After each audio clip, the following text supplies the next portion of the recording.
Y'all niggas about to go with me to Wendy's so I can get a fucking chili. Chili, baby, back ribs. No, but for real. Anyway, welcome to the Gaming Pulpit. It is Tuesday the 15th of April. And I'm not really sure why I said that shit in like European format, but either way, we got some really good stuff to talk about. Actually, it's about the PS4. So I'm just going to basically rattle these shits off as soon as possible and as quickly as possible, so we can get down to the meat and potatoes of the shit. I should probably turn on my AC as well, with my phone overheats like the last time, and turn my whole shit off. But there's some good little interesting things that they stated about the PS4. And when I say they, I mean Mark Cerny. He, finally opened up the floodgates. He's told us a lot of different things about the PS5, which is pretty cool.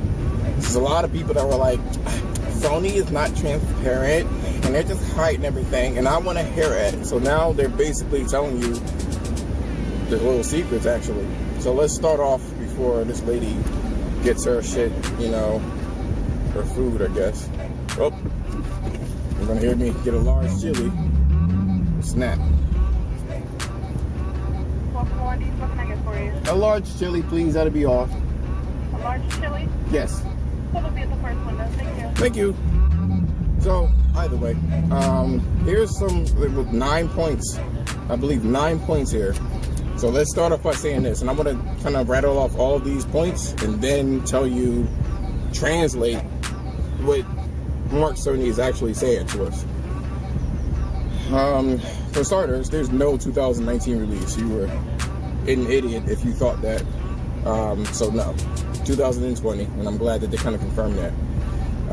In terms of the hardware, they are talking about a third generation Ryzen 8-core 7nm Zen 2 processor, right?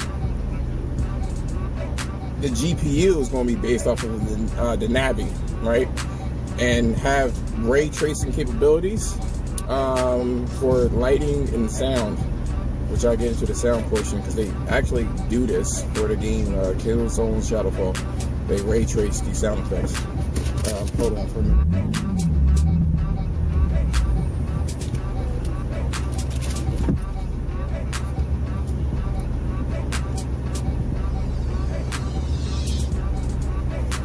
Thank you. The other thing that they are going to do is they're going to support the VR, obviously, and any kind of future iterations of the VR headset. So you should know. I mean, Sony has definitely invested. I think they said something about like 4 million PS VRs that were sold since 2016. All right, I gotta pause here.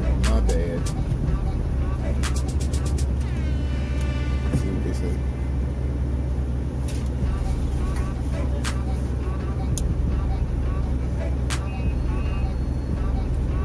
Let me get another little nugget of information. So they were talking about the solid state hard drives and how it could reduce the loading times by like 20 times. Actually, they were talking about Spider-Man was actually put on there. Can I have a barbecue sauce, please? Yes.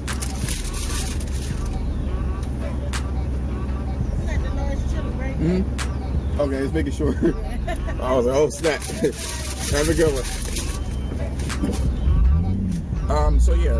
Every PS5 will come with a solid state hard drive, which enables quick loading. So they had Spider-Man basically in there, and they were able to actually reduce the Spider-Man load time from 15 seconds to under 1 second. That goes to show you how fast a solid state could be if it's supported with the other piece of hardware, which I'll say they were working on actually reducing input latency with their controller, input output controller that they have going on there. So that was actually what is supposed to help that situation out. The system actually supports 8K. I'm going to talk about that as well because I don't think it's 8K that we know of. Not that kind of 8K. Oh gosh. They wouldn't let me go for shit. Oh shit. Come on, man. What the fuck? Anyway. Real quick, it is definitely backwards compatible. It is a backwards compatible. We don't know how far it goes back, but it will be at least the PS4. Okay. So it was backwards compatible rather. It also will usher in a soft transition from the PS4 era. So it will softly transition in terms of the games. So don't expect like exclusive games out the gate. They still gotta sell the fucking console. Okay. And here's what all this means. I'm gonna try to be as quick as possible again, because this is like a weird format and I don't really like it. If you guys like it, let me know. But anyway, this CPU, a lot of people think that the CPU is a magic bullet for frame rates. It's not. It's going to do other things that will enable better games, physics and shit like that. If the developer wants to use it for frame rate, then by all means they are able to use it for frame rate. But it's definitely not going to be one of those situations where it's going to give you 60 frames a second. That's up to the developer. I don't know why people continue to think that it is the console owner or the console manufacturer that will somehow make this shit work. In terms of, all right, sorry about that. My camera definitely overheated. Just trying to do some 4K shit, but whatever. Getting back to what we were saying before. What were we saying? Okay. I believe we left off at, talking about how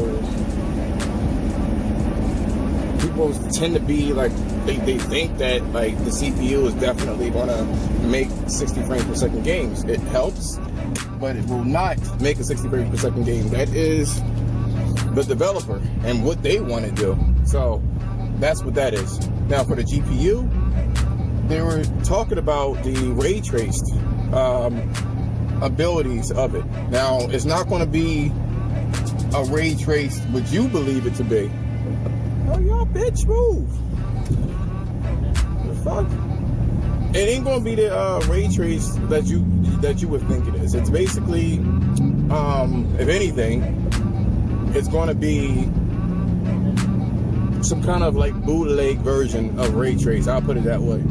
Something to make it easier for it to happen, but it's going to be a lot on the developers end to make these tricks work. But it will have the ability to trace rays, whether it be sound or lighting or whatever the case is. It's going to be like a halfway state from what you would get from the ray trace graphics card that they have nowadays and what we currently have now. So there's a lot of little tricks and stuff like that that they will have. So that's that. Killzone, actually. Killzone and Shadowfall ray trace with the PS4. And it's what do you call it? CUs, I believe. I forgot what it's called. Compute units, yeah. So the compute units was able to trace the sound waves and create sound waves, like virtual sound waves, and trace them so you have all these little cool echoey sounds and stuff like that. But that's about as far as it went in terms of that. So this is the better sounds exactly. So I will say this: a lot of developers complained about not having like really like the sound effects and the sound cards and things of that nature. It wasn't a leap forward basically. So that's something that they want to work on. They probably want to be using a lot of the graphics cards and stuff like that to make these things work with the sound. Because a processor is a processor, point blank. In terms of the SSD, the solid state drive, a lot of people think that this means loading. You get quick loading times, and it does. It does mean quick loading times, that's for sure. But what's happening here is that, I don't know if you guys know, but if you play like Assassin's Creed or any of these particular games that are like sandbox games, one of the biggest problems with these games is that, and it pissed me off, the biggest problem with these games is effectively you can look here, turn around, and then turn back around, and it's blurry, and then it has to load in. That is beyond fucking annoying. It happens with Horizon Zero Dawn. It happens with a lot of different fucking games. That is open world. It just takes long to load. So to mitigate this, developers will slow down the character speed, so it could, you know, not be faster than how it's loading. So they'll do shit like that.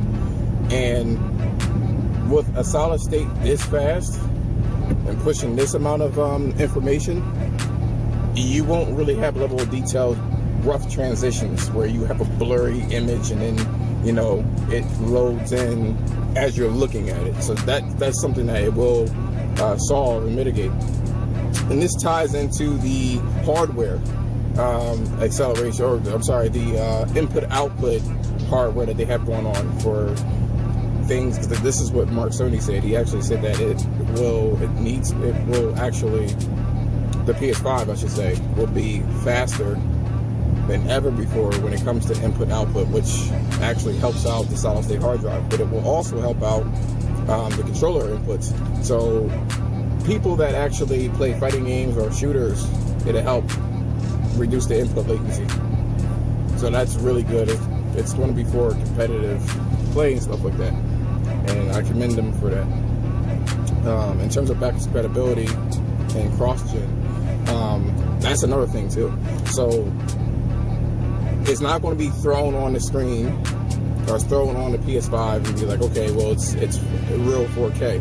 We're going to finally get like texture packs for these cross-generation games. In my opinion, this is what I believe. So that's what they're going to be doing, texture packs, to differentiate the current generation game and then the next generation game. So I expect really, really, really ridiculously crisp textures. So that's definitely what Sony is aiming for. And that's really it. That's my translation of what Mark Cerny was saying. Because a lot of people were thinking other things with this. So just to recap, not coming out in 2019. Idiot if you thought so. The CPU is definitely going to be based off, it's going to be a stronger CPU, so it's going to be helping out with physics and things of that nature, which probably will help out with the ray tracing calculations and stuff like that. Again, 60 frames a second is developed, or it's depending on the developer. In terms of the GPU, it will have some support of ray tracing, not a full-on support for it. That'll be really expensive, which I'll talk about in a second. The solid-state hard drive is by default in the package, so you're looking at faster loading and things of that nature, but it also will reduce input latency for competitive games and things of that nature. Backwards compatible, as I said before, most likely it's going to be native 4K, maybe give you an option for faster frame rates, definitely going to give you texture packs and stuff like that. So it'll be an extension of what Microsoft incorporated with their Xbox One X. So I'm glad Sony was actually being transparent. I really am. I'm glad that they were being transparent, because there was a lot of complaining as people, you know, oh, they don't say anything. What is Sony going to do now? What about Stadia? What about all this shit? Fuck it, whatever. The question is, though, I am very curious to see how much the PS4 is going to actually cost, because this shit sounds very expensive. Very expensive. I'm willing to pay $500 for a console that will be future-proof if they get rid of these mid-gen refreshes or whatever the fuck it is. But I'm not opposed to that, to be honest with you, either. So I'm not opposed to it. So if it works, it works. So I'm good with that. My last topic, actually, is moving forward from that one. That was the biggest news. I think they did this yesterday. I was too fucking tired to do it, and I'm tired of getting low ass views for this shit. But whatever. I'll still keep chugging along and shit like that. You know what I mean? But I will say this. Move that to the side and talk about Horizon Zero Dawn. Everybody knows, if they know me, that's my favorite game this whole generation. And one of the actors stated it's going to be big. I don't know if she is like, you know, she doesn't know much about video games, stuff like that, but one of the actors of the game, of the DLC of Horizon Zero Dawn, knows some secrets and things like that. And I'm just really curious to see what exactly they're going to be doing in this sequel. I am fucking waiting with bated breath. I wonder if this is going to be a cross-gen game. I don't think so. I don't think they're going to give this game as much time as they need. I think what's going to happen, though, is Guerrilla Games is going to release a cross-gen game. But it's going to be either Killzone or some sort of Killzone universe type game. Because they just recently released job postings for, you know, a new IP. And this time it's really multiplayer centric. So I'm very curious to see. I'm just rubbing my hands like one of them nasty ass flies or a piece of shit. So I'm hyped. I'm hyped. I'm very hyped to see what it is. Most likely, in my opinion, because people misconstrue what Guerrilla Games was saying. They believed that when Guerrilla Games hired the extra 200 people, they said that they were going to do like for existing titles and new titles. Horizon Zero Dawn, even though it's existing now, it is a new title. So I think they're going to go back to Killzone, really incorporate the storyline, probably remake that whole thing like a God of War type remake, and I'd be pretty ecstatic for that one. I would love that. Please. Anyway, thank you, excuse me, so much for watching my video. I really appreciate it. Let me know in the comments what you like or dislike about the video, and that's all I got for you. I'm like getting over a cold and shit like that, so that's all fucked up. But anyway, peace.